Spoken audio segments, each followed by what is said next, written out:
Hey guys, what's going on? iAmLufa. So if you're not already aware, there's been quite the shakeup in Hollywood over the last summer. For the first time since 1960, both actors and writers have gone on strike. This is due to many different reasons, namely because of how streaming has changed how movies and shows are produced. Where it was once normal for a show to go on for dozens of episodes, now companies like Netflix and Disney have made a habit of producing shorter, more limited time shows. These limited series have severely affected how actors and writers are paid for their work. Before, if a writer or actor worked on a show, they could count on getting paid residuals for their work as long as the show kept on being broadcast. But with the move to streaming, executives have taken advantage of the switch by making new contracts that only pay writers and actors once for their work on the show, with no further residuals being given for their work. The unions are also striking against AI, as numerous producers have suggested it replace them, with a new development coming out that some producers allegedly wanted to scan the image of extras and use it forever in exchange for a measly $200. Those reasons, as well as hours, expectations, and fairness, has caused these unions to join up in a strike. So clearly there is a lot that needs to be reformed in the entertainment industry. But despite both the Writers Guild and the SAG-AFTRA Actors Union going on strike, companies have yet to budge, with a top executive reportedly saying that they are prepared to wait until their workers lose their houses and apartments. Statements like this, such as the CEO of Disney, Bob Iger, stating that the strike is unrealistic, means that it could be a long time before any negotiations are made. The good news is that the unions have both solidarity and leverage in the fact that if they don't work, the companies can't make money. However, with this emptiness in the industry also comes a vacuum that pulls a certain type of person to fill in the void. And that person is known as a scab. A scab, also known as a strike breaker, is someone who works despite a strike. Rather than respecting the union's attempts to shut an industry down, the scab will instead choose to take advantage of the lack of workers by filling in for the available jobs made by the union workers' absence. This is considered a very morally low thing to do, as a scab both doesn't respect the unions who are trying to make their livelihoods better, while simultaneously supporting the companies that are refusing to pay them by helping them to continue production throughout the strike. While in the past a scab could be something as simple as a worker who made deliveries while the rest of his co-workers were on strike, today we have a new modern scab, the influencer. Now, before we get into how exactly influencers are breaking the strike, first we need to define what exactly the influencer's relationship is with Hollywood. Influencers work with the film industry first and foremost as promoters. They give thoughts on shows, attend premieres, and overall build up hype for new productions. The second and less common role for an influencer is to actually work as an actor. While this is a lot less common, some influencers do manage to make their way into the Hollywood industry, actually getting hired to be in movies despite not being actors. Whether it be a cameo like how TikToker Michael Lee appeared in Spider-Man No Way Home, or the Hype House getting signed to create an original show for Netflix, these sort of jobs are perfectly fine under normal circumstances. I personally think it's awesome that someone who started off by making TikTok videos about films can get invited to big premieres, or get a chance to move their career into a new industry. But that's not the same when it comes to an active union strike. The actors' strike only began July 14th, and in that short amount of time, influencers have already attempted to break it. Colin, also known as Colin Your Mom, might be the most blatant scab we will ever see. He is an influencer with 9.3 million followers on TikTok, who basically just makes comedic videos and also claims to be a podcaster and filmmaker. Colin made a video announcing that he received a special opportunity from a producer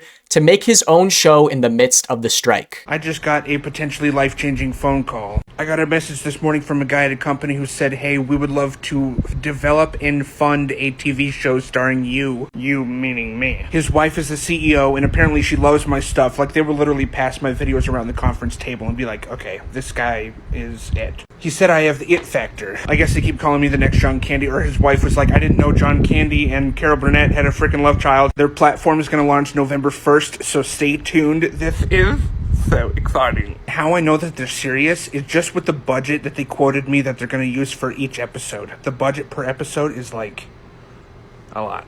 Keep in mind, this was filmed a little bit over a week after the actors' strike began, and Colin felt it appropriate to post a video bragging about how high the budget for his own show would be, doing work and making a show for the studios while union workers are striking. Now, this would be a pretty bad look on its own if it was the only video that Colin posted, because he's clearly taking advantage of the strike for personal gain, but that wasn't the only video he posted that day. In response to a comment that said, "Get back to us after the strike is over," Colin responded by saying he does not care about the strike. Okay, this is something that I totally disagree with. I don't care if Hollywood is striking right now. I'm not union. I'm not part of the union. I'm never gonna be. I don't care if they label me a scab. The fact that they refer to non-union actors as scabs says a lot about their character. I'm gonna work. There are a lot of people who would be so happy to take the places of all these actors. I could have articulated that a little bit better, but any day I'm going for independent film over anything that Hollywood is making. I'm so much more inclined to watch a verite style film. There's artifice and verite. Artifice is your Avengers, Jurassic Park. Verite is like Schindler's List, Lady Bird, Nightcrawler, all grounded movies, not big on special effects. It's not a high budget. For me, I want movies and shows that have intimacy with the audience, like The Bear on Hulu, or Mr. In Between, also on Hulu. Freaking Succession, dude. I have the word verite tattooed on my arm. I want to make movies that portray life for what it is, no matter how comedic or tragic, and that usually doesn't take a big budget. So pardon me, but I'm going to get to work. Now, in his spiel about making intimate shows and his thoughts about being a filmmaker, he actually lists both Succession and The Bear as shows he is inspired by, both of which have workers who are currently on strike. So rather than supporting the people who made shows he's a big fan of, Colin just sees the strike as an opportunity. Now, people were of course upset that Colin was planning to fill in the jobs of union workers, and that he was doing so with such an entitled attitude, with many people saying that Colin was shooting himself in the foot by directly disrespecting SAG-AFTRA and ruining future opportunities with them. According to SAG-AFTRA's policies, even if you're not a part of the union, if you break the strike, you won't be allowed back in. Doing something like this during the strike could cause consequences for the rest of your career. In response to such criticism, Colin immediately backpedaled and did a 180, apologizing for his mistakes. Except he didn't really apologize at all. Instead, all he did was talk about how he should have thought more ahead before he posted, respected Mel Gibson, and doesn't understand why taking work in an industry that is currently on strike could be considered scabbing. I'm going to be quoted in the New York Times for what I've been saying on here, so I wanted to come on here and apologize for stating myself so poorly. A lot of my information was not even correct, and I would go from making one point to making a whole other point even in the same few sentences, and I'm really sorry for that. I don't like that I do that, because I fully stand with the unions in their strikes against the corporate greed that is inside of Hollywood. Hollywood's gatekeeping and monopolizing the whole industry has to be counteracted in some way. Striking is the best, the loudest, and the most efficient way to do that. To have their unfair treatment be heard, that is the way. But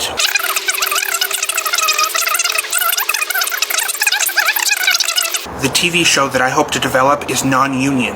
I should have clarified myself that I am non-union as well. Taking union jobs from union workers is not my intent. It's not what I'm doing. I'm taking a non-union job, and to my understanding, that is not crossing the picket line fence. That is not scabbing. Unless you want to condemn anybody that takes work during a strike, but I don't see how you can do that. I can't even promise you that the company would go to union actors even if the strikes were not happening right now. Once again, I am so sorry for the confusion that I started.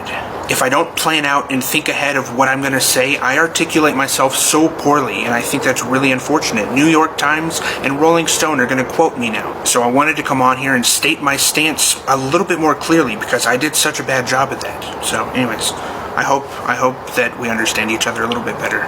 Peace, everybody.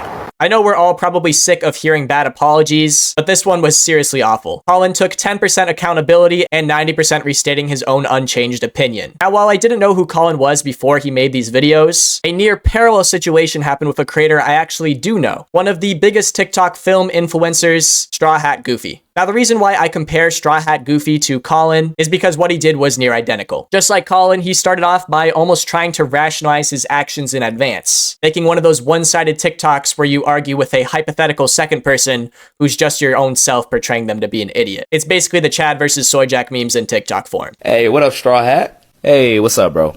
Hey, you've been looking at stuff about the strike, right? Yeah, I'm looking at it. It's pretty crazy. Yeah. And I'm not going to pretend like I know all of it, but I do understand that the bottom line is that writers and actors do deserve better working conditions and livable wages, and they deserve not to have their likeness taken by AI without getting any of the pay. Yeah, that's true, man. That's true. That's facts.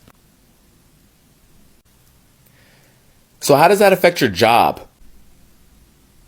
Excuse me? Like your job. Like, what? You still going to be making content or going to movie premieres or like brand deals? Oh, yeah, I'm still going to be doing that stuff. What? Still going to be doing that stuff. Are you not supportive of the ones on strike? Like, I don't... No, yeah, I am. It's just, how does my job impede what they're trying to do? Well, you're the movie guy, and this affects the movie industry in a big way. No, yeah, I know. Like, projects are on hold. You won't be able to interview actors and writers. Yeah, that's kind of a bummer. I mean, we probably won't even get Stranger Things Season 5 until those kids are adults. Yeah, I know, that kind of sucks. And your brand deals, you can kiss that goodbye. Oh no, I can still do brand deals. Brand deals are just me promoting a movie, which is essentially what I do whenever I post a review or breakdown or something like that. So it kind of fits my content. Yeah, but the strike says you can't do that. No, it says actors and writers can't do that. I'm neither. But yeah, I can still talk about movies. I mean, that's never going to stop. But a lot of productions are shutting down and a lot of projects have been put on hold almost indefinitely. They're even saying that there might not be any new content till 2025. I know. So how are you going to talk about movies when there's no new movies? Every movie's a new movie if you haven't seen it. What? The movies that came before the strike haven't ceased to exist. You can always go back and watch those or watch ones you haven't seen before, hence new movie. Yeah, but those aren't like new movies. To me, they are, and I think as a movie guy, it's beneficial for me to catch up on those movies while the strike is going on. That way I don't fill my plate watching new and old media, and I can support the writers and actors by not watching any new content that uses AI to push them out of their jobs. But don't you feel bad though? About what? That you're currently sitting in a hotel room in London, paid for by a studio that's not treating the writers and actors fairly. You know what, I thought about that, and I do have the freedom to speak out against what is happening while also making a livable wage for myself, so I think it's a fair trade. Don't you think you're supporting the studios and not the actors and writers by helping them promote movies? No, not really. I'm in support of the movies, and the writers and the actors are too. And even though they can be greedy and slimy, I think movie executives do too. With the actors and writers teaming up, that means movie executives can't get paid. Might as well get paid for what I was already doing for free while waiting for them to cave. Huh. So just like Colin, Straw Hat made a video justifying his plans to work and received a lot of criticism. So much criticism, in fact, he has since changed his profile picture to the SAG-AFTRA logo and made a video talking about his mistakes. Okay, so a lot of you guys have been stitching and commenting on my videos about what I said about the writer's strike and how I was going to proceed as a content creator. I just got done hosting a live stream, listening to a lot of different people's perspective on it from both sides. I can openly admit that I was really tone deaf and wrong in how I went about doing that skit, especially since I failed to kind of really explain what I meant by doing more promotions. To the actors and writers who are currently on strike, I just want to say that I am sincerely sorry for what I said in that video and how I wasn't clear with what I meant. So to be 100% clear, I said that I was going to keep doing movie promotions, but what I neglected to say was that I am under contract from the studios for the next couple months to do those movie promotions. Similar to the actors who were under contract to promote the movies before they eventually walked out, I myself is similarly under contracts. Not talking about new hires, not talking about the studios hiring me for jobs that the actors can't do. This was content that was filmed days, weeks, even months ago with actors that knew that they were going to go on strike. Not promotional content that I was hired to replace actors with, but as a separate entity to promote the film together. And I came across this content creator who actually got a response from SAG. I actually emailed them myself and still haven't gotten a response 8 hours later. But she actually got a response from them and said that it is okay for me to do it if I'm under contract. Although I said I was going to pivot my content to focus on older movies versus the newer ones that are coming out. But I realized that it doesn't matter because I failed to provide that context in a skit that was very tone deaf. So once again, I just apologize in making it seem like I'm in support of the writers and actors while still trying to get mine monetarily. But I can definitely tell you, as someone who just wants to talk about movies for a living, not be an actor, not even be a part of SAG, I'm in full support of the writers and actors who are fighting for the things that they deserve.